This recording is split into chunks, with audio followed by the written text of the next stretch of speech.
और आज हम देखेंगे स्क्विड गेम सीरीज के सेकेंड पार्ट को। पिछली वीडियो में मैंने इस सीरीज के शुरू के 5 एपिसोड को एक्सप्लेन किया है, तो अगर आपने अभी तक वो वीडियो नहीं देखी है तो पहले उसे जरूर दिखाइए, लिंक आपको डिस्क्रिप्शन में मिल जाएगी। और आज इस वीडियो में हम बचे हुए आखिरी के 4 एपिसोड्स को देखेंगे और शो के एंड में एक बहुत बड़ा ट्विस्ट आने वाला है। तो आखिर में हम इसकी एंडिंग एक्सप्लेन, सीजन 2 आएगा या नहीं, और कुछ और फैन थ्योरीज और डिटेल्स पर बात करेंगे, तो उसके लिए भी वीडियो अंत तक जरूर देखें। तो अब चलिए शुरू करते हैं स्क्विड गेम पार्ट 2 को बिना किसी देरी के एपिसोड नंबर 6 के साथ, जिसका नाम है गांगबू। तो जैसा हमने पिछले पार्ट में देखा था कि डिटेक्टिव जुन फ्रंटमैन के कमरे में घुस आया था और उसे ये भी पता चल गया था कि उसका लापता भाई 2015 में ही इस गेम को जीत चुका है। वहीं इधर फ्रंटमैन को भी पता चल जाता है कि कोई पुलिस वाला उनके आइलैंड पर घुसपैठ कर चुका है। फ्रंटमैन अपने रूम में जाता है और किसी को फोन पर बोलता है कि एक छोटी सी गड़बड़ हो गई थी, लेकिन चिंता की कोई बात नहीं है, वीआईपीज़ के आने के बाद गेम अपने टाइम पर ही खेले जाएंगे। अब ये वीआईपी लोग कौन है ये हमें आगे पता चलेगा। और जुन भी छुपकर फ्रंटमैन की बातें सुन रहा था। सुबह होते ही सभी प्लेयर्स को चौथे गेम के लिए एक बड़े से रूम में ले जाया जाता है। रास्ते में उन्हें डॉक्टर और तस्करी से जुड़े सभी लोगों की लाशें लटकी हुई मिलती हैं, ये बताने के लिए कि अगर किसी ने यहाँ चालाकी करने की कोशिश की तो उनका क्या अंजाम होगा। सभी प्लेयर्स को बताया जाता है कि अगला गेम जोड़ी में खेला जाएगा, तो सभी लोग अपने अपने लिए एक पार्टनर सिलेक्ट कर लें। अब सभी लोग अपने लिए एक मजबूत और भरोसेमंद साथी खोजने में लग जाते हैं। लड़कियों के साथ कोई भी जोड़ी नहीं बनाना चाहता था, तो केंसी उस दूसरी लड़की जियू के साथ ही जोड़ी बना लेती है। सांगबू अली को अपना पार्टनर बनाता है क्योंकि वो काफी स्ट्रॉन्ग है। जिहान को भी एक साथी मिल जाता है, लेकिन वो देखता है कि ओल्ड मैन को कोई भी नहीं चुन रहा था, और क्योंकि डॉक्टर की मौत के बाद अब सिर्फ 39 प्लेयर्स रह गए हैं, तो एक प्लेयर बिना जोड़ी के रह जाएगा और शायद उसे गेम से पहले ही मार दिया जाए। जिहान को ओल्ड मैन के लिए बुरा लग रहा था, तो वो उसे ही अपना पार्टनर बना लेता है। टाइम लिमिट खत्म हो जाती है और मिनियो ही अकेली रह गई थी, जिसे किसी ने अपना साथी नहीं बनाया था, और गार्ड उसे वहाँ से ले जाते हैं। सभी प्लेयर्स को एक बड़े से रूम में ले जाया जाता है, जिसे गली मोहल्लों जैसे बनाया गया था। सभी जोड़ियों को एक गार्डन में ले जाकर उन्हें एक एक पोटली दी जाती है, जिसके अंदर 10 कंचे थे, और अब इन्हें एक बड़ा झटका लगता है। अगला गेम इन्हें अपने पार्टनर के साथ नहीं बल्कि उनके खिलाफ खेलना था। चौथे गेम का नाम मार्वल्स है। सभी जोड़ियों को इन कंचों से आपस में कोई सा भी गेम खेलना है। जो प्लेयर 30 मिनट में अपने दूसरे साथी से सारे कंचे हासिल कर लेगा वो जीत जाएगा, और जिसके पास एक भी कंचा नहीं होगा उसे मार दिया जाएगा। गेम का एक रूल भी था कि कोई भी अपने पार्टनर से जबरदस्ती या मारपीट करके कंचे हासिल नहीं करेगा। मतलब इस गेम में वायलेंस अलाउड नहीं थी।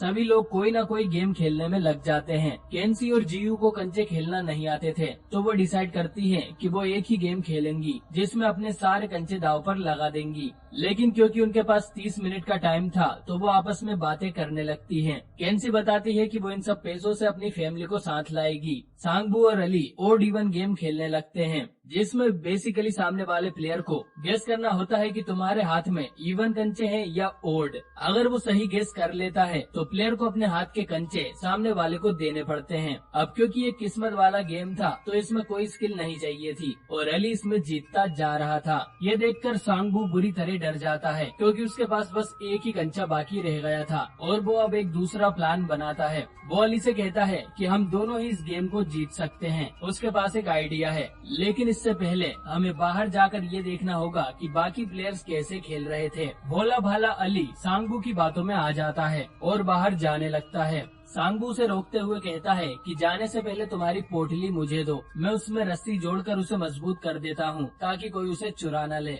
अली सांगबू को अपनी पोटली दे देता है, लेकिन सांगबू जब उसे पोटली वापस करता है तो वो दूसरी पोटली थी जिसमें पत्थर भरे हुए थे, और इस तरह धोखे से सांगबू के पास सारे कंचे आ जाते हैं, जो वो गार्ड को दिखा देता है। अब ना तो उसने अली को मारा था और न ही कोई जबरदस्ती की थी, तो सांगबू जीत जाता है और अली को गोली मार दी जाती है। दूसरी तरफ केंसी और जियू बातें खत्म कर एक सिंपल सा गेम खेलते हैं, जो भी अपना कंचा दीवार के ज्यादा करीब फेंकेगा वो इस गेम को जीत जाएगा। केंसी के बाद जब जीयू की बारी आती है तो वो जानबूझकर अपना कंचा पास में ही गिरा लेती है और हार जाती है। जीयू ने ऐसा इसीलिए किया था क्योंकि उसके पास जीतने की कोई वजह नहीं है। उसकी माँ को उसके फादर ने मार दिया था, जिसके लिए जीयू ने अपने फादर को, और अब उसके पास कोई फैमिली या गोल नहीं है। इसीलिए वो चाहती थी कि कम से कम केंसी अपना सपना पूरा करे, और इसके बाद जीयू को भी गोली मार दी जाती है। इधर जीहान को ओल्ड मैन के साथ काफी परेशानी हो रही थी क्योंकि वो बहकी बहकी बातें कर रहा था, जैसे कि वो इस मोहल्ले को जानता है और यहाँ उसका घर भी है जहाँ वो बचपन में बहुत सारे खेल खेला करता था। जीहान किसी तरह ओल्ड मैन के साथ ओड इवन गेम खेलने लगता है, लेकिन वो ओल्ड मैन की भूलने की बीमारी का फायदा उठाता है और उसके सारे कंचे जीत लेता है। ऐसा कर जीहान को बिल्कुल अच्छा नहीं लग रहा था, लेकिन उनमें से किसी एक को तो मरना ही होगा। जब ओल्ड मैन के पास सिर्फ एक कंचा बचा था तो वो रिवील करता है कि वो जानता है कि जीहान ने उसके बीमार होने का फायदा उठाया है, लेकिन वो उसका गांगबू यानी कि दोस्त है। इसीलिए ओल्ड मैन अपना आखिरी कंचा जीहान को ऐसे ही दे देता है। दोनों गले मिलते हैं और जीहान रोते हुए यहाँ से जाने लगता है। जाने से पहले ओल्ड मैन जीहान को अपना असली नाम बताता है, जो कि था इल्नाम, और फिर ओल्ड मैन को भी गोली मार दी जाती है और ये गेम खत्म हो जाता है। बचे हुए सभी प्लेयर्स जब स्लीपिंग एरिया में आते हैं तो उन्हें मिनियो जिंदा मिलती है। वो बताती है कि क्योंकि उसे कोई जोड़ी नहीं मिली थी तो गार्ड्स ने उसे यहाँ लाकर छोड़ दिया। ऐसा कहीं नहीं बोला गया था कि जोड़ी नहीं मिलने पर प्लेयर को मार दिया जाएगा, और इसीलिए मिनियो बिना मेहनत के एक गेम आगे पहुँच गई है। कुछ देर बाद एक आदमी जिसकी वाइफ कंचे वाले गेम में मारी गई थी, वो सभी से कहता है कि हमें वोट करके इस गेम को यहीं खत्म कर देना चाहिए। इस पर सांगबो उसे डांटते हुए बोलता है कि ऐसा नहीं होगा। इतना आगे आने के बाद वो लोग उस रकम को लिए बिना यहाँ से नहीं जाने वाले। उस ग्लास के अंदर यहाँ हमारे हर इंसान की कीमत रखी हुई है और कोई भी वोट करने आगे नहीं आता। दूसरी तरफ फ्रंटमैन अपने बॉस को जाकर बताता है कि सारे वीआईपी आ गए हैं। उसके बॉस ने भी एक आउल मास्क पहना हुआ था और वो फ्रंटमैन से कहता है कि वीआईपी का स्वागत तुम ही करो। सभी वीआईपीज ने भी एनिमल मास्क पहने हुए थे। अब मैं बताता हूँ कि आखिर ये लोग है कौन। वीआईपीज बेसिकली कुछ बहुत ही अमीर और पावरफुल लोग हैं जो अपनी लाइफ से बोर हो गए हैं और खुद को एंटरटेन करने के लिए ये लोग स्क्विड गेम देखने आते हैं और इंसानों पर सट्टा भी लगाते हैं। इन्होंने अभी तक का सारा गेम अपने घर की टीवी पर देखा है, लेकिन आगे का खेल ये लाइव देखने आए हैं। अगली सुबह जब सभी प्लेयर्स की नींद खुलती है तो कुछ गार्ड्स एक कॉफिन लेकर अंदर आते हैं। उस हस्बैंड ने सुसाइड कर लिया था। इसके बाद सभी प्लेयर्स को 5वें गेम के लिए एक व्हाइट रूम में ले जाया जाता है। यहाँ इनके सामने 16 नंबर्स के जैकेट्स थे। इन सभी को गेम से पहले अपने लिए एक एक नंबर चुनने को कहा जाता है। ज्यादातर लोग बीच वाले नंबर चुन लेते हैं। कोई भी सबसे पहले या आखिर में नहीं जाना चाहता था। अब बस एक और 16 नंबर ही बचता है। जीहान एक नंबर को चुन लेता है, लेकिन एक दूसरा प्लेयर जीहान से रिक्वेस्ट करता है कि वो एक नंबर उसे दे दे। जीहान उसे मना नहीं कर पाता और सबसे आखिर वाला नंबर ले लेता है। इसके बाद इन सभी को एक बड़े से सर्कस रूम में ले जाया जाता है और इनके सामने एक कांच का पुल था। 5वें गेम का नाम है ग्लास स्टेपिंग स्टोन। इस गेम में सभी प्लेयर्स को टाइम के अंदर इस ग्लास ब्रिज को पार करना है, लेकिन इसमें आधे ग्लास असली और आधे नकली हैं। अगर किसी ने नकली ग्लास पर कदम रखा तो वो सैकड़ों फीट नीचे गिरकर मारा जाएगा और जो नंबर इन्होंने चुने हैं उसी ऑर्डर में ये लोग ब्रिज को पार करेंगे। मतलब नंबर 1 को सबसे पहले जाना है। ये जानकर उस आदमी के पैरों तले जमीन खिसक जाती है। खैर, वो गेम शुरू करता है और दूसरा कदम नकली ग्लास पर रख देता है और मारा जाता है। इसी तरह एक एक करके प्लेयर्स आगे बढ़ते हैं और मरते जाते हैं और इससे पीछे वाले प्लेयर्स के लिए रास्ता बनता जा रहा था। आखिरी के 3 प्लेयर्स जीहान, सांगबो और केंसी थे। कुछ देर में गैंगस्टर सबसे आगे रह गया था, लेकिन वो एक भी कदम आगे बढ़ाने से डर रहा था, तो वो सभी से चिल्लाकर कहता है कि तुम लोग आगे जाओ, मैं कोई रिस्क नहीं लेने वाला, या तो फिर टाइम खत्म होने पर हम सब मारे जाएंगे। और अब सिर्फ 5 मिनट ही बाकी थे। मिनियो गैंगस्टर से कहती है कि तुम कितने बड़े डरपोक हो। वो आगे जाने का बोलकर गैंगस्टर के पैनल पर आती है और उसे कस के पकड़ लेती है। वो गैंगस्टर से कहती है कि तुम जैसे लोगों को जिंदा रहने का कोई हक नहीं है। इसके बाद मिनियो खुद को और गैंगस्टर को उस ब्रिज से नीचे गिरा लेती है और दोनों की मौत हो जाती है। इसके बाद अब बस 4 प्लेयर ही जिंदा रह गए थे। सबसे आगे वाला आदमी बताता है कि उसने 20 सालों तक ग्लास फैक्ट्री में काम किया है और वो ग्लास पर पड़ रही लाइट को देखकर ही बता सकता है कि कौन सा ग्लास असली है, और ऐसा कर वो 2 कदम और आगे बढ़ जाते हैं। वीआईपीज जो कि इस गेम को देख रहे थे, जब उन्हें इस बारे में पता चलता है तो वो यहाँ की लाइट्स बंद करवा देते हैं। अब सिर्फ एक कदम ही बाकी रह गया था और लाइट ना होने के कारण ये आदमी अंदाजा नहीं लगा पा रहा था कि कौन सा ग्लास असली है। सिर्फ 10 सेकंड का टाइम ही बचा था तो सांगबो उस आदमी के पैनल पर जाता है और उसे सामने वाले ग्लास पर धक्का दे देता है। ग्लास टूट जाता है और वो आदमी मारा जाता है और ये लोग दूसरे ग्लास पर चलकर ब्रिज को पार कर लेते हैं और तीनों गेम को जीत लेते हैं। टाइम खत्म होते ही सारे ग्लास ब्लास्ट हो जाते हैं और एक टुकड़ा केंसी को घायल कर देता है। तीनों को वापस स्लीपिंग एरिया में लाया जाता है। जिहान सांगबो पर भड़कते हुए पूछता है कि उसने उस आदमी को धक्का क्यों दिया, जिस पर सांगबो चिल्लाते हुए बोलता है कि तुम्हें तो मुझे थैंक यू कहना चाहिए, मेरी वजह से तुम दोनों जिंदा हो। गार्ड्स यहाँ आकर इन्हें बताते हैं कि तुम तीनों फाइनलिस्ट हो, इसलिए तुम्हें तोहफे के रूप में आज अच्छा खाना खाने को मिलेगा। और तीनों इतने दिनों बाद ढंग का खाना देखकर उस पर टूट पड़ते हैं।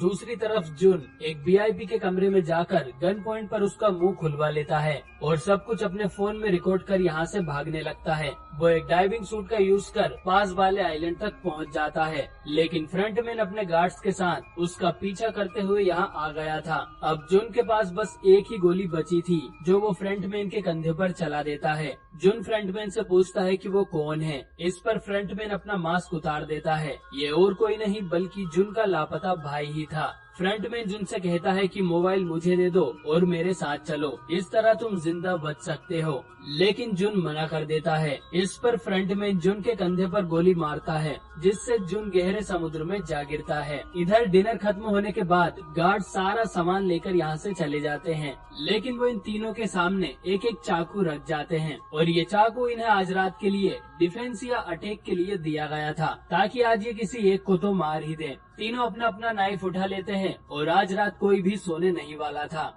जिहान केंसी के पास जाकर बैठता है और उससे कहता है कि वो दोनों आखिर तक एक टीम की तरह खेलेंगे और दोनों ये गेम जीतकर आपस में पैसा बांट लेंगे। दोनों एक दूसरे को ये भी बताते हैं कि बाहर जाकर वो इन पैसों से क्या करेंगे। जिहान को पहले तो अपना कर्जा उतारना था, फिर उसे अपनी मदर का ऑपरेशन करवाना था और आखिर में अपनी बेटी हायोन के लिए एक अच्छा बाप बनना था। केंसी बताती है कि पहले वो उसके भाई को अनाथालय से बाहर निकलवाएगी और उनके लिए एक अच्छा सा घर लेगी। केंसी जिहान से वादा लेती है कि अगर उन दोनों में से कोई एक ही बाहर निकल पाया तो वो दूसरे की फैमिली का ख्याल रखेगा। इसके बाद जिहान देखता है कि सांगबो की नींद लग गई थी, ये एक अच्छा मौका था उसे मारने का, लेकिन केंसी जिहान को रोक लेती है क्योंकि जिहान एक बुरा इंसान नहीं था जो अपने फायदे के लिए अपने बचपन के दोस्त को मार दे। इसके बाद केंसी अचानक बेहोश हो जाती है। कांच का टुकड़ा घुसने की वजह से केंसी बहुत बीमार हो गई थी। जिहान चिल्लाते हुए गार्ड्स को बुलाता है और कहता है कि वो केंसी की मदद करे। गार्ड्स आते तो हैं लेकिन साथ में कॉफिन लेकर।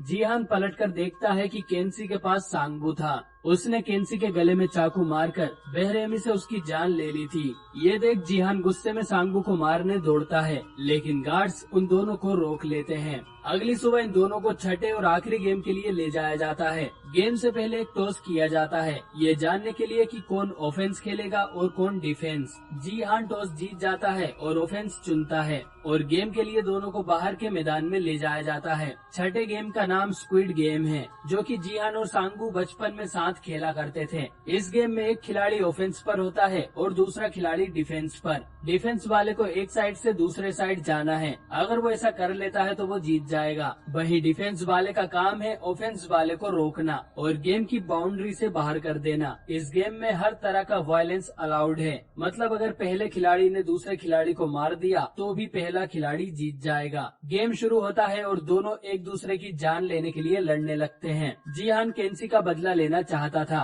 दोनों एक दूसरे को कई बार स्टेप कर घायल करते हैं, लेकिन सांगबो जिहान पर भारी पड़ जाता है। वो उसके सर में स्टेप करने ही वाला था कि जिहान सांगबो के पैर में काट लेता है और अब जिहान सांगबो को पीट पीट कर अधमरा कर देता है। अब जिहान के पास अच्छा मौका था सांगबो को जान से मार देने का, लेकिन वो ऐसा नहीं कर पाता। वो गार्ड से कहता है कि तीसरे क्लॉज के हिसाब से वो इस गेम को क्विट करना चाहता है। अगर वो दोनों वोट करे तो ये गेम रद्द हो जाएगा। फ्रंटमैन और वीआईपी ये सुनकर चौंक जाते हैं कि कोई जीत के इतना करीब आकर भी गेम क्विट करने का कैसे सोच सकता है। जीहान सांगबू की तरफ दोस्ती का हाथ बढ़ाता है और कहता है कि वो दोनों अपने घर जा सकते हैं। इससे सांगबू को खुद पर शर्म आती है और वो चाकू अपनी गर्दन में मारकर सुसाइड कर लेता है ताकि जीहान जीत सके। मरने से पहले सांगबू जीहान से कहता है कि मेरी माँ का ख्याल रखना। गेम ओवर हो जाता है और जीहान 45 बिलियन वॉन यानी लगभग 2 अरब 82 करोड़ रुपए जीत गया था।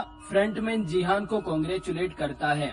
जीहान उससे पूछता है कि तुम लोग ऐसा क्यों करते हो, जिस पर फ्रंटमैन कहता है कि तुम भी तो घोड़ों पर सट्टा लगाते हो, वैसे ही हम भी सट्टा लगाते हैं, बस हम घोड़ों की जगह इंसानों का इस्तेमाल करते हैं। इसके बाद फ्रंटमैन खुद उसे सिटी में छोड़कर आता है। जीहान देखता है कि उसके पास एक गोल्डन ATM कार्ड था जिसमें इनाम की सारी राशि डाली हुई थी। जीहान अपने घर की तरफ जाने लगता है। रास्ते में उसे सांगबू की मदर मिलती है जो उससे सांगबू का अता पता पूछ रही थी, लेकिन जीहान उनसे नजर भी नहीं मिला पा रहा था। जीहान जब घर आता है तो उसे एक और बड़ा झटका लगता है। समय पर इलाज न मिलने के कारण उसकी मदर की डेथ हो गई थी। करीब 1 साल का समय बीत जाता है। हम जीहान को देखते हैं जो अभी भी वैसे ही जिंदगी गुजार रहा था और उसने इनाम की रकम को हाथ तक नहीं लगाया था। एक दिन जब वो नदी के पास बैठा था तब उसे एक गोल्डन गेम कार्ड मिलता है जिस पर एक एड्रेस और टाइम लिखा हुआ था। जीहान समय पर दिए गए पते पर पहुंच जाता है। वो आलीशान होटल के एक रूम में एंटर करता है और यहाँ पर उसे एक और बड़ा झटका लगता है। वो देखता है कि ओल्ड मैन अभी तक जिंदा है। और दोस्तों अब आता है एक बहुत बड़ा प्लॉट ट्विस्ट। असल में स्क्विड गेम्स को इतने सालों से रन करने वाला और कोई नहीं बल्कि ओल्ड मैन ही है। अब मैं आपको बताता हूँ कि ओल्ड मैन ने ये सब क्यों और कैसे किया। तो बेसिकली ओल्ड मैन एक बैंकर था